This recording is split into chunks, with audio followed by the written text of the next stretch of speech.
All right, we are now at the end of the warp. I probably could go a little bit farther if I wanted to. And this is where we are on the other side for the fabric. And what I always find interesting or fun to look at is all the fabric that we end up having on the roll underneath. It's kind of hard to see here. I'm going to zero in a little bit down the bottom. And that's all the fabric that's been rolling on to the cloth beam. And now the next part, I'm going to roll off the fabric. Well, here we are. I'm ready to cut it off. If I was going to be using all of this yarn here for fringe, I would cut it farther back, maybe on the other side of the loom. In this case, though, I'm going to cut it off right here because I am going to be hemming it. So it's cut off. Then I need to release the break on the front of the loom. I'm going to move this over here so we can kind of watch as it piles up. And I'm going to take the fabric and put it over the top here. And we're going to see all the different, what I've been working on. All the different towels, and it's a lot of fun to watch it all come off. This is probably one of the rewarding parts of weaving when we see the end. And I have Maggie here, Maggie's putting her ball on top of everything. So there we go. That happens to be the fabric that we just finished with. Thanks, Maggie. Now I'm going to measure each section before it's washed and see how much shrinkage will actually occur. So on the first one, the tabby, it is about 30 inches long, and that was approximately what I did on the loom. I think a little bit more. And the width is 15¼ inches on the first piece. And I'm jotting some notes down over here so I have the measurements for each one. And the next one, the width, it's probably a little narrower. It is because it's a twill. So this one is 14¾ by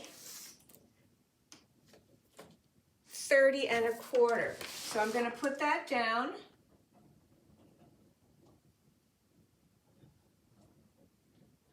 And we're going to go on to the next one. This was the plaid. And I'm going to guess the width is back to the 15¼ It is. And this time the length on the plaid is 32.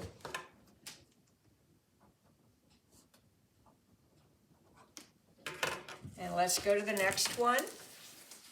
This was what I call a straight back, and I went 1, 2, 3, 4 with the 12 pattern. Kind of looks like a zigzag. The width on this one, again, is 14¾ and this one's 28 inches long. Then I decided to use up, I didn't show you weaving this, I don't think, decided to use up some of the colors, and I made rectangle, kind of a rectangle plaid. And again, we are back at the 15. And, oh, this one is, let's see, whoops, what was that one? That one's 15½. How about that? 15½ by 27¾ And we had enough to do one more, so this is the 6th one. This is where I did a combination. Again, I didn't show you weaving this. What I did was I added a tabby in between each one. I did a little just playing around at the beginning, decided I didn't like that one, but I'm going to include that into the measurement. So we're back to, this one is 15 by 29. So now I have all the measurements.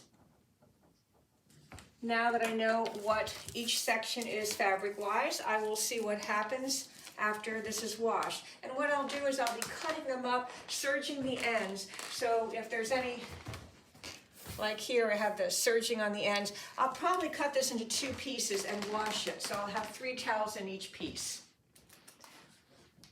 The fabric has all been washed in warm water, and I dried it until it was totally dry. I like to do that sometimes to see what happens.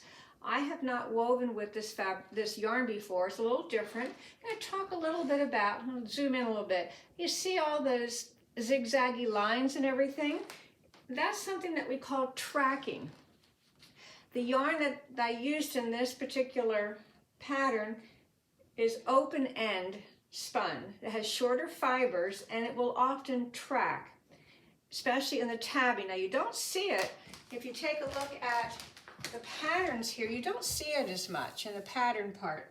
And that's what happens. Now, if you don't want any tracking and you want maybe a higher quality yarn or maybe stronger, then you get ring spun, longer fiber, little sheen to it, but it won't track, it really doesn't track when you're doing tabby. And again, it has a little more of a drape to it. Just wanted to point that out to you. But now we're going to talk about the shrinkage, what happened. I already measured each piece ahead of time, so I'll just explain to you what happened and what size each piece is now.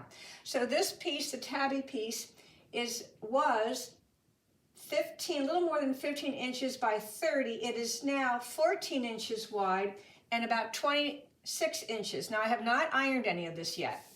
And the next piece, I call it looks like little diamonds. This one was a little bit more than 30 inches by almost 15, and now it's 26 by just about 13. You can even see what happens here from the tabby down to the twill. It does take in a lot. And then this was the plaid, and it is almost little squares now, just about. And the plaid was a little bit more than 15, you see, by 32. Yeah, and now it is 14 by almost 27. And now we'll take a look at the other piece, and I did get 6 towels. That was my plan. They're all a little bit different. I'm not sure, I think they shrunk up a lot more than I expected. Then we have this piece that I call the straight twill. It was 28 by almost 15. Now it's 24 by 13. This is the rectangular. I was trying to use up some of the yarn on the spools. That one was 15.5 by 28 almost, and now it is 14 by 23.5. And the last piece here was the combination twill, was 15 by 29. It's now about 13 by almost 24.5. So you see what happens after you machine wash and dry. My next plan is that I will take each one of these and I will iron them. What I do is when I iron, I cut off the serging part. And then what I will be doing is I will be ironing and turning them up about an inch, iron that, and then I will flip it a little bit more, pin it, and sew them together.